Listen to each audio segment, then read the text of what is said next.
Welcome back to Mental Work, faithful listeners. Today, I'd like to talk to you about feeling under pressure to niche. I keep on hearing from absolutely everyone, from people on the street to business coaches to other psychologists, saying that apparently I need to niche, and that if I haven't niched already, what am I doing? Just go niche. Even the general public, they will say, what kinds of clients do you see? Or who do you see? Or we have to put this information in letters to GPs. And I'm thinking to myself, I see people who have mental health concerns, ? As a result, I have felt a lot of pressure to niche, and I really just want to take it apart. I really want to start with, what is niching? Why is everyone going on about it? Discuss my personal experiences with trying to find a niche, before wrapping up with some practical takeaways. What is niching? Niching is narrowing down who you see, but it's not just saying that I see clients with anxiety. To really have a niche, I believe the business coaches say that you need to be saying, I see anxiety in 2-year-olds who live with leukemia.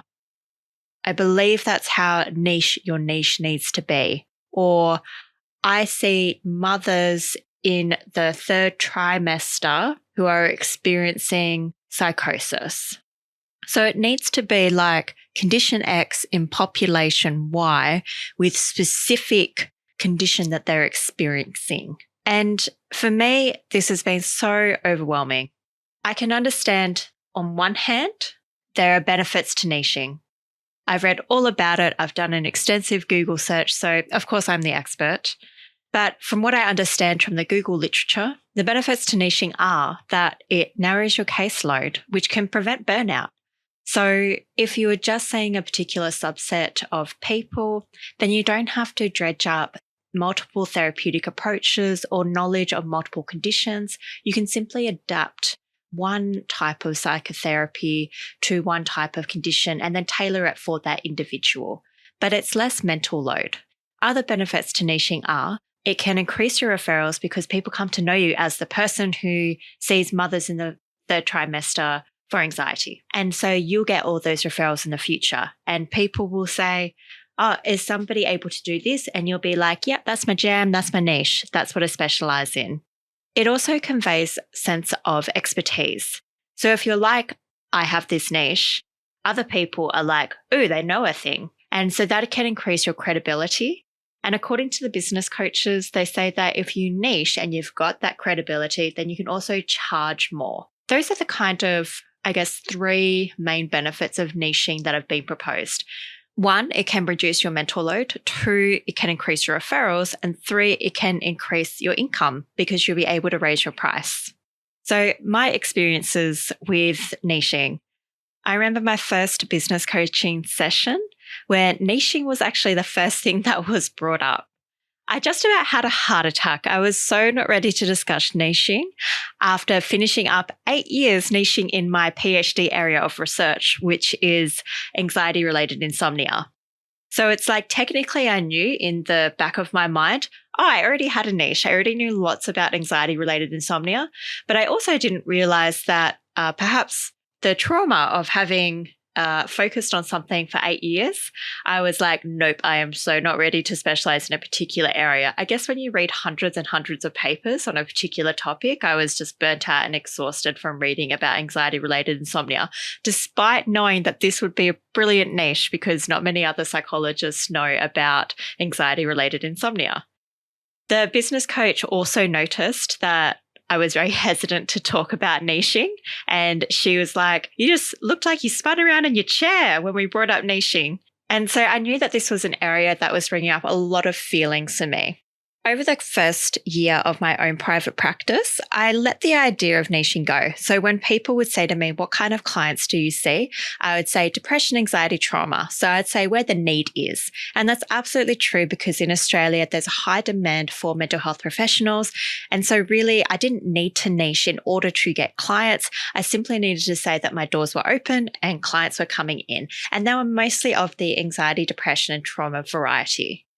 So I was content with this. It was only now in my second year of private practice that I somehow developed this really high expectation on myself. And I was like, second year, this is my year, I'm going to niche. And suddenly I put an overwhelming amount of pressure on myself to niche. I was doing a lot of Google researching again. I was looking at everything and being like, okay, I need to niche, need to revamp the website, need to rebrand, was thinking of alternative clinic names. And I was putting an inordinate amount of stress and pressure on myself. I just thought that this was the next natural thing. And who could blame me? Literally, there are so many courses available online for how to niche. Anybody in any Facebook group for mental health professionals is saying, I know how to help you niche. Niching is where you need to go. So I kind of just ate this up. And I was just, I guess, buying into the marketing here. But the next thing that happened is I became skeptical of this marketing. I didn't know whether I actually needed to niche. So what I did was, what all good people do is they post in a Facebook group, and I diligently followed the same thing. So I posted in a large Facebook group, just being like, can anybody give me the 411 on niching? It's driving me bananas. Do I need to niche? How did you find your niche? What is your niche? And some of the posters were querying, why do you feel you need to niche? And I was like, have you not seen everything? And others were like really balanced. And they were saying that, nah, man, you don't have to niche. Like kind of, I guess, being like, you'll find your niche, just follow your heart's destiny kind of thing. And I was like, this is nice. I like that. And other people said that they had a kind of natural interest and that's what led them to their niche. So, for example, they had lived experience during a particular time of their life, for example, had gone through an addiction, and then their recovery from that addiction is what led them to be like, this is really important to me and I will niche in this area. So I was really relieved by hearing these variety of experiences. And the other experience I was really relieved to see was that some people were happy to be generalists. They were like, I could niche, but I don't have to niche. I actually enjoy being a generalist who's interested in multiple things. Other people were like, it took me 15 years to discover my niche. Oh, and that was a lovely feeling for me when I heard that. So suddenly this put some seeds of doubt in my head. Maybe the marketing wasn't true. Maybe in my second year of private practice, I didn't have to niche straight away. Whew, what a huge weight lifted off my shoulders. So this brings me to the alternative idea that the marketers aren't telling us, which is that maybe we don't have to niche. And maybe the excess pressure that we've put on ourselves to niche is what's actually going to lead to burnout rather than alleviate it. In answer to the question then, should you niche? Well, I think the broad answer is it depends. If you've got an area that you feel you could niche in, then I'd say go for it. If you're feeling overwhelmed by the diversity of your caseload, in my opinion, I think at least consider narrowing down who you see as opposed to strictly niching. This is how I've handled it for the time being. So I only see clients who are aged 18 plus, and I generally don't see people who have severe eating disorders and obsessive compulsive disorder. So I rule out a few conditions and I try and focus my caseload on anxiety, trauma, and depression. And if you're putting pressure on yourself to niche like I was, and quite honestly still a bit am, and that's causing you stress though, this is more for myself as well as for you, but we just need to allow ourselves to focus on doing good work with our clients and treat the whole niching thing as something we'll do when the opportunity presents itself. So I know for me from now, I'm going to keep on noting down my inclinations and what I'm interested in. I'm interested in about 6 major areas.